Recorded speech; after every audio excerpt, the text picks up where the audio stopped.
Okay, so in today's class we would be discussing about substitution reactions. हम लोगों ने पिछली क्लास में बेटा न्यूक्लियोफिलिक सब्स्टिट्यूशन रिएक्शंस करा था. अब हम इससे आगे बढ़ रहे हैं और हम स्टीरियोकेमिकल एस्पेक्ट समझने जा रहे हैं.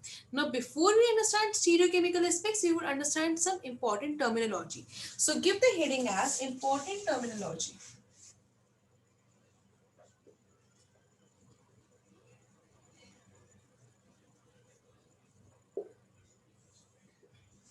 The first term which we are going to understand is your unpolarized light.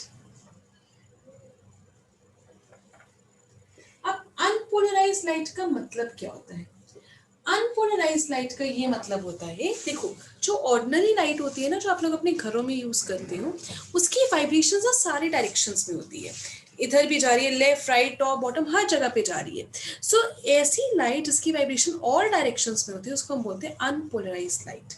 Okay, और यही अगर मैं उसको रिस्ट्रिक्ट करना चाहूँ कि वो वाइब्रेशन से एक ही डायरेक्शन में जाए, उसको हम बोलते हैं पोलराइज्ड लाइट.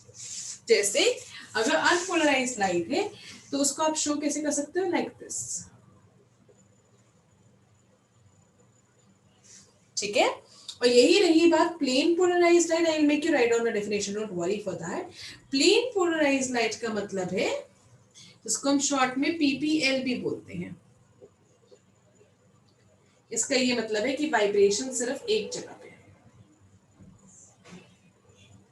ठीक है, that's the difference between unpolarized and plain polarized light.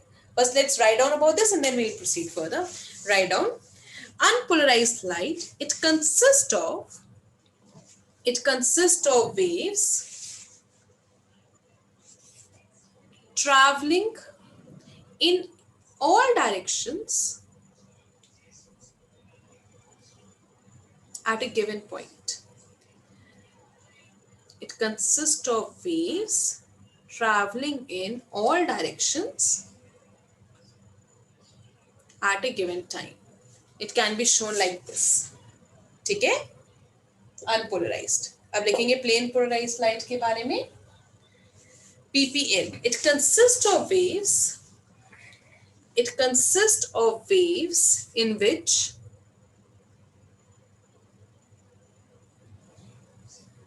direction of vibration is same for all the waves.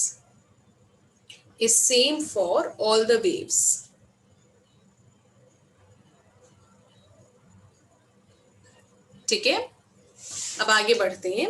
अब अगर मुझे समझना है कि ये एक टर्मिनोलॉजी होगी, ठीक है. अब हम देखते हैं कायरल ऑब्जेक्ट्स क्या होते हैं. So let's have a look at the next terminology, that is chiral objects.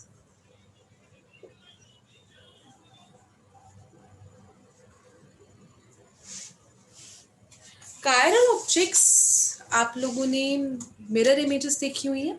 Mirror image का मतलब ये मेरा हैंड और ये वाला हैंड है, ऑब्वियसली दे आर आपके non superimposable mirror images होगी, right. So non superimposable mirror images को हम क्या बोलते हैं, कायरल बोलते हैं. So write down objects which are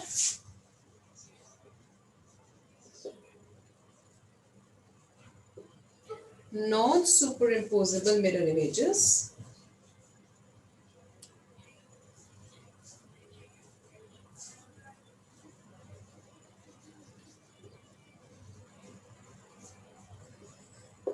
they are said to be chiral in nature. और इस प्रॉपर्टी को हम क्या बोलते हैं, कायरलिटी.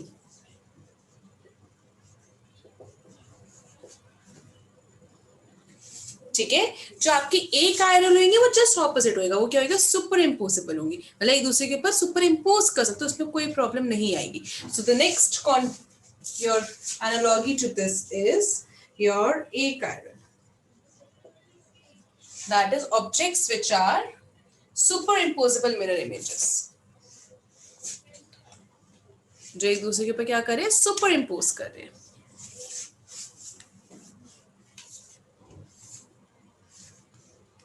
सो हमने अभी तक क्या करे, हमने 4 टर्म्स करे हैं. Unpolarise, plane polarise. अनपोलराइज का मतलब इसकी वाइब्रेशन सारी डायरेक्शन में हो, और प्लेन पोलराइज का मतलब क्या है, वाइब्रेशन सिर्फ एक जगह पे हो. ठीक है। फिर इसके बाद हम लोगों ने कायरल ए कायरल करा। कायरल ए कायरल में क्या डिफरेंस है? कायरल का मतलब है non superimposable mirror images, achiral का मतलब superimposable mirror images. Clear? आगे बढ़ते हैं।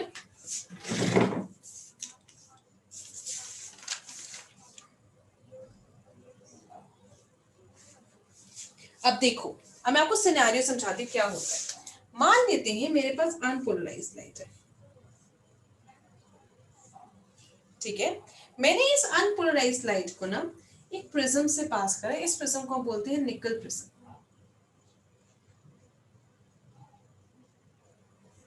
ठीक है।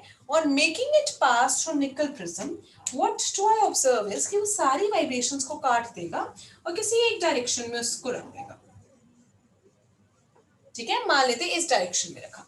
अब इसको जब मैंने कंपाउंड से पास करा तो क्या पॉसिबिलिटी है?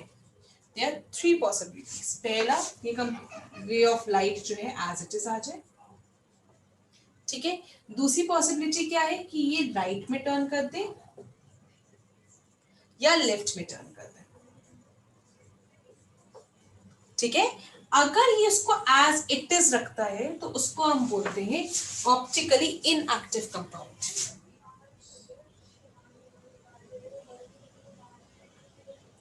अगर वो उसको रोटेट कर दे, लेफ्ट राइट की बात नहीं करी मैं, कहीं पे भी रोटेट कर दे, उसको बोलते हैं, उस कंपाउंड को बोलोगे optically active.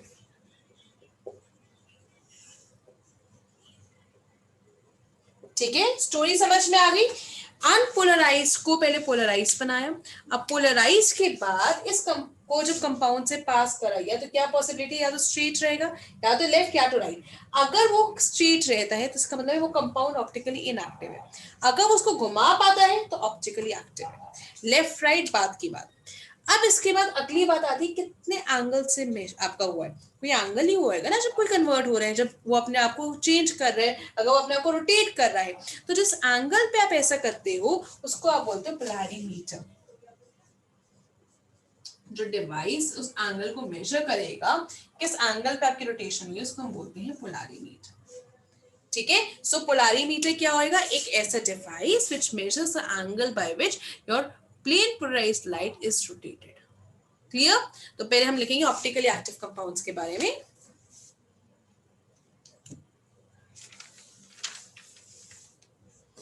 The compounds which can rotate, the compounds which can rotate when PPL, that is plane polarized light, is passed through solution.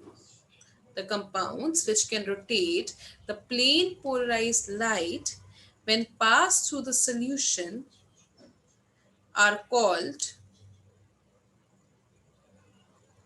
optically active compounds. आगे लिखेंगे polarimeter, the device by which the plane polarized light rotates, the device by which the plane polarized light rotated is measured by an instrument. I repeat, the angle by which plane polarized light rotated is measured by an instrument is called polarimeter. ठीक है। अब अगर वो compound को right rotate कर पाता है तो ये कंपाउंड डेक्स्ट्रो रोटेटरी कहलाया जाता है। आई रिपीट, अगर वो इस कंपाउंड, ये वाला कंपाउंड इस प्लेन पोलराइज्ड लाइट को राइट में कर पाता है उसको हम बोलते हैं डेक्स्ट्रो रोटेटरी कंपाउंड। और ये अगर लेफ्ट में कर पाए तो उसको क्या बोलोगे? Laevo rotatory compound. So here are the two words for you. पहला है डेक्स्ट्रो रोटेटरी,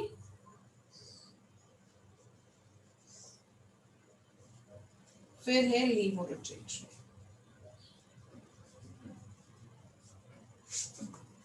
क्लियर? जो डेक्स्ट्रो रोटेटरी है वो प्लस साइन से दिखाया जाता है, लीवो रोटेटरी वाला माइनस से दिखाया जाता है। लिखेंगे इसके बारे में। If the compound rotates the plane polarized light to the right, that is clockwise direction, It is called dextrorotatory or D form and is shown by plus sign.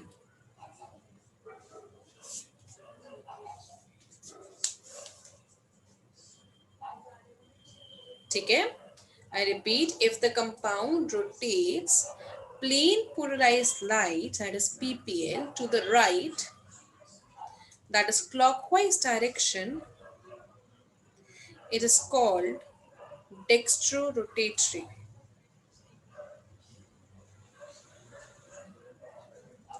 ठीक है, और D form and is indicated by plus sign.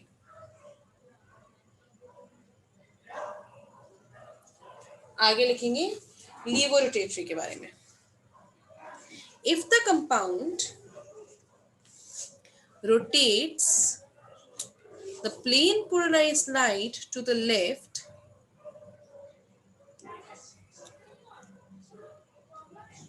it is called levorotatory. Full stop. It is also called as L form and is denoted by minus sign. अब ये जो D और L होंगे एक दूसरे के क्या कहलाए जाएंगे? Optical isomers. और इस फिनोमेना को हम क्या बोलते हैं? Optical isomerism. ठीक है, सो द नेक्स्ट लाइन में लिखेंगे the D and L forms are said to be optical isomers and the phenomena is called as optical isomerism.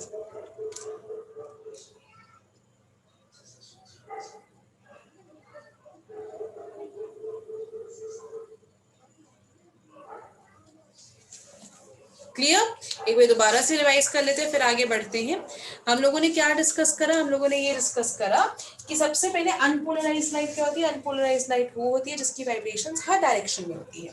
फिर जब इसको निकल प्रिज्म से पास करोगे तो आपकी वाइब्रेशंस कट हो जाएगी और आपको एक ही प्लेन में मिल जाएगी. अब अगर आपने इसको किसी कंपाउंड से पास करा है तो तीन सिचुएशंस हो सकती हैं. या तो बिल्कुल स्ट्रेट जाएगा तो उसको ऑप्टिकली एक्टिव बोलते हैं, या तो वो राइट साइड में उसको मूव कर देगा या लेफ्ट साइड में. अगर ऐसे ही रहा तो ऑप्टिकली इनएक्टिव कहा जाएगा. अगर राइट साइड पे आएगा तो उसको डेक्स्ट्रोरोटेटरी बोलते हैं, और अगर लेफ्ट साइड पे तो लीवोरोटेटरी. इस कंपाउंड के ये नाम है. ठीक है, सो डेक्स्ट्रोरोटेटरी को डी से बोलते हैं या प्लस से रिप्रेजेंट करते हैं, और लीवोरोटेटरी को एल से या आपके माइनस से. और ये जो कंपाउंड है उसको आप क्या बोलोगे? ऑप्टिकली एक्टिव अगर वो रोटेट कर पाए, और अदरवाइज ऑप्टिकली इनएक्टिव. और ये जो आपकी डेक्स्ट्रोरोटेटरी और जो लीवोरोटेटरी है वो आपके क्या कहलाए जाएंगे? Optical isomers. This is the entire story. ठीक है, अब आप कॉपी कर सकते हैं.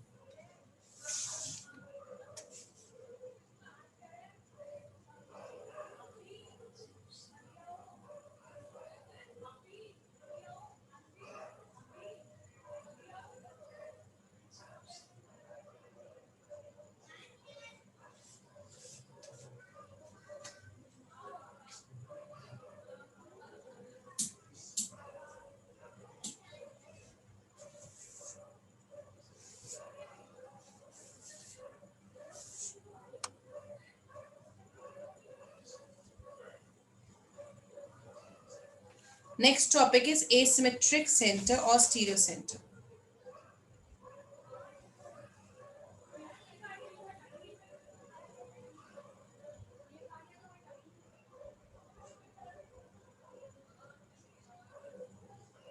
Asymmetric carbon or stereo center.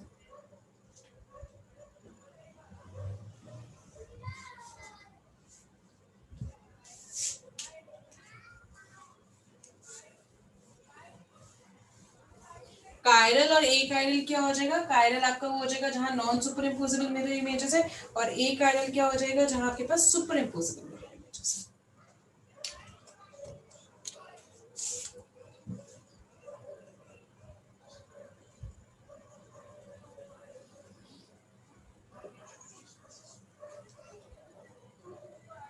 Asymmetric carbon और स्टीरियो सेंटर ये हम तब बोलते हैं जब आपके पास जो कार्बन होता है उस पे सारे जो कार्बन की वैलेंसी क्या होती है? 4.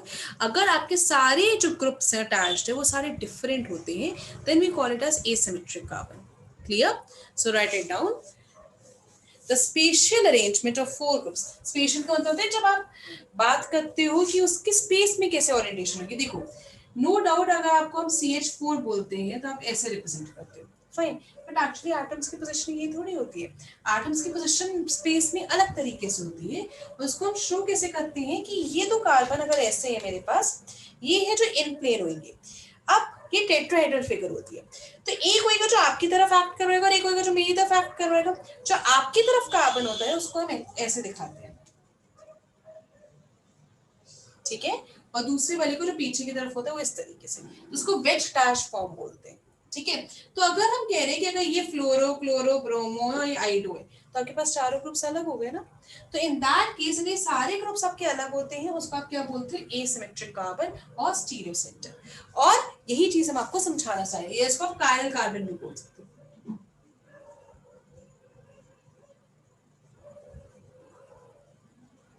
क्लियर? तो ये समझ में आ गया, क्योंकि हम स्पेस के बारे में डिस्कस करें, हम स्टीरियो केमिस्ट्री पे आ चुके हैं। So that's an entirely different topic from what we have already done. So the spatial arrangement of four groups arranged around central carbon is tetrahedral,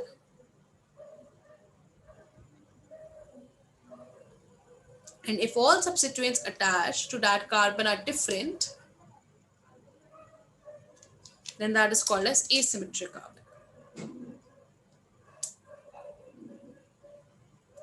ठीक है जी, और यही एसिमेट्री है जो रिस्पॉन्सिबल होती है ऑप्टिकल एक्टिविटी के लिए। फाइन, मूविंग अहेड, आगे लिखेंगे एनांशियमस। ये टर्म्स, ये जो वीडियो बनाई जा रही है ये सिर्फ इसलिए ताकि आपको की कॉन्सेप्ट समझ में, दैट्स इट। बाकी इसका यूसेज क्या है, एप्लीकेशन क्या है, वो हम नेक्स्ट वीडियो में समझेंगे। Okay, so write down next about enantiomers. The next term which we are going to do is एनांशियमस।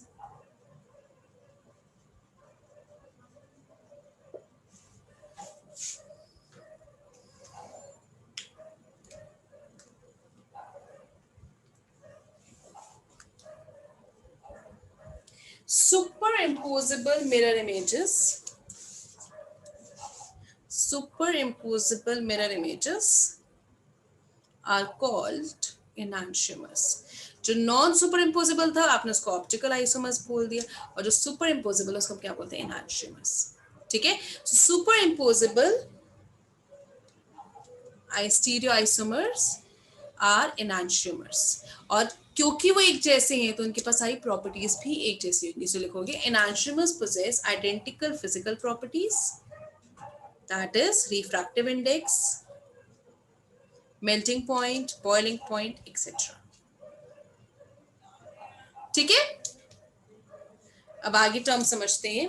Next is retention, inversion and racemic mixture. So let's understand that what you mean by retention.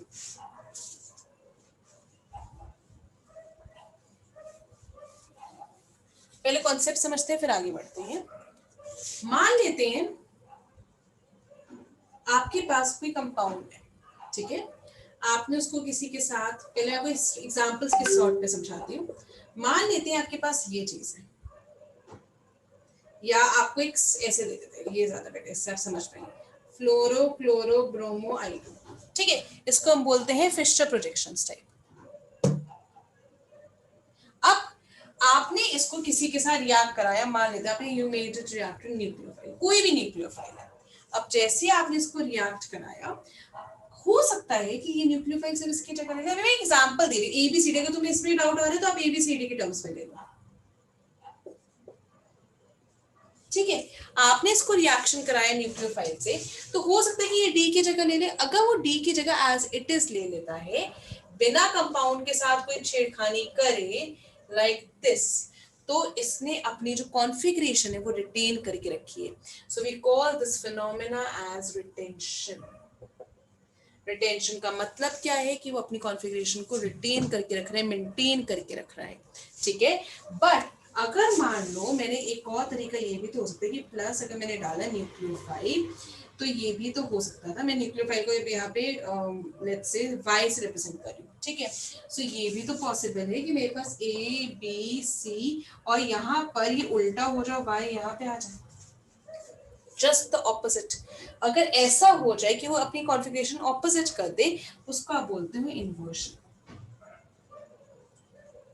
ठीक है, और ये जो retention है और ये inversion है, कई बार कंपाउंड्स दोनों का देते हैं, तो ऐसे मिक्सचर को आप क्या बोलोगे? Racemic mixture.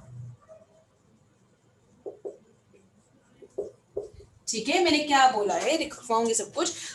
क्या पॉसिबिलिटी है, हो सकता है कि ये वाला कंपाउंड जब इसके साथ रिएक्ट करे तो उसको जगह दे दे पूरी, तो यहाँ पे क्या आ जाएगा? न्यूक्लियोफाइल डायरेक्ट आ गया विदाउट चेंज इन कॉन्फ़िगरेशन, तो that is called as retention. दूसरी पॉसिबिलिटी क्या, जब उसको उल्टा कर दे तो वो क्या कहलाया जाएगा? इन्वर्जन। क्लियर? और अगर दोनों आ जाए तो वो रेसमिक मिक्सचर बन जाएगा। So we will write it down about it. Retention, retention of configuration is configurational correlation when chemical species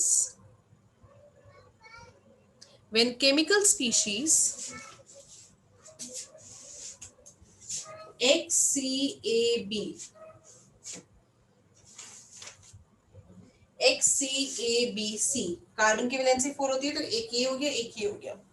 ठीक है, is related to the species YCABC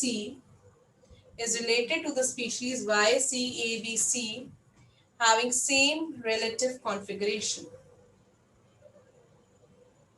That is, इसमें कोई बॉन्ड ब्रेक नहीं हुआ, सिंपल उसकी जगह ले लेता है। यहाँ पर बॉन्ड ब्रेक भी हो रहा है, उसकी जगह ऑपोजिट तरीके से अटैक कर रहे हैं इन्वर्जन में। ठीक है, सो वहां पे लिखेंगे no bond to stereo centre is broken, that is the product will have same configuration.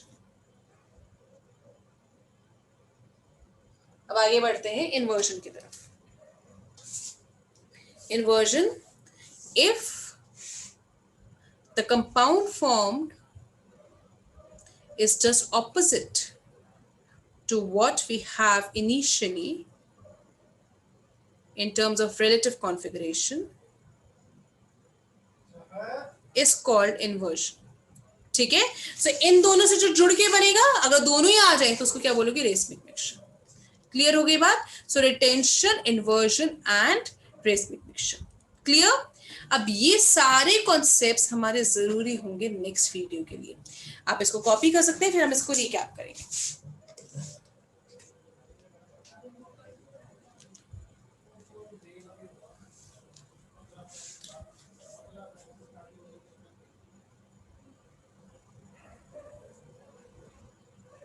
तो हमने आज की क्लास में सबसे पहले unpolarised, polarised, then enantiomers, optical activity, dextrorotatory, laevorotatory वगैरह पढ़ा। फिर हमने रिटेंशन देखा क्या होता है, इन्वर्जन देखा क्या होता है, और रेसमिक मिक्सचर देखा। ये सारे टर्म्स इंपॉर्टेंट रहेंगे to understand SN1 and SN2 reactions. ठीक है, सो यहाँ तक आप कॉपी कर सकते हैं और बाकी का हम नेक्स्ट वीडियो में करेंगे। Thank you.